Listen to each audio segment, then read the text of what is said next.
দেখা করুন দীপিকার সাথে শীর্ষক বিশেষ ক্যাম্পেইনে অংশ নিলেন লাক্সের ব্র্যান্ড অ্যাম্বাসেডর দীপিকা পাডুকোন।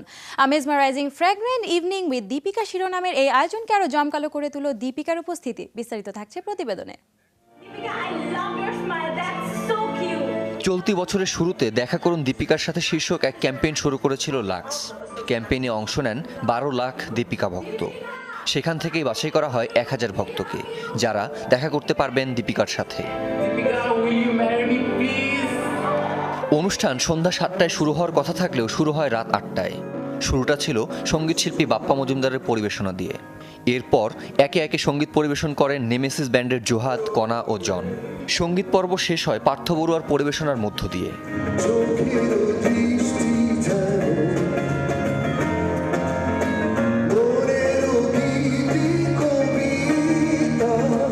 লাক্সের দীর্ঘ 90 বছরের পথ চলা তুলে ধরা হয় বিশেষ ফ্যাশন শোর মধ্য দিয়ে। আজরার কোরিওগ্রাফিতে ফ্যাশন শোতে অংশ নেন এ সময় র্যাম্প মডেল ও লাক্স তারকারা।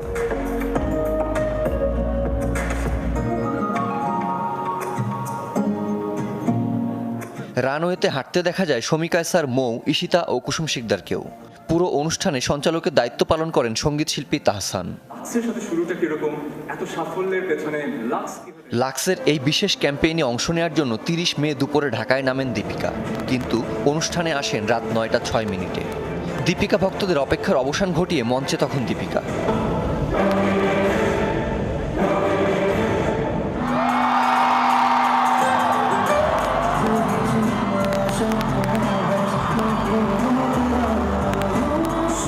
প্রাথমিক আনুষ্ঠানিকতা শেষে শুরু হয় ভক্তদের সাথে দেখা করার পর্ব। 1000 জন ভক্ত দেখা করার সুযোগ পেলেও মঞ্চে উঠে দীপিকার সাথে কথা বলার সুযোগ পেয়েছে হাতে গোনা কয়েকজন। বাকিরা গ্যালারিতে বসে উপভোগ করেন দীপিকার উপস্থিতি।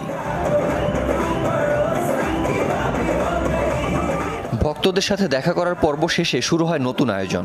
দীপিকার সিনেমার গানের সাথে নাচ পরিবেশন করেন লাক্স তারকা শানু, মেহজাবিন ও বিদ্যা সিনহা মিম।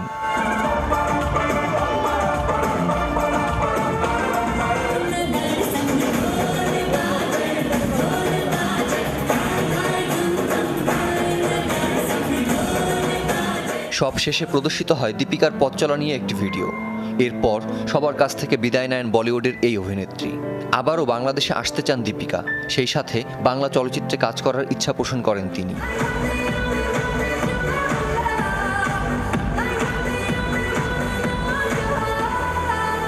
Kamrul Rifat, showbiz tonight.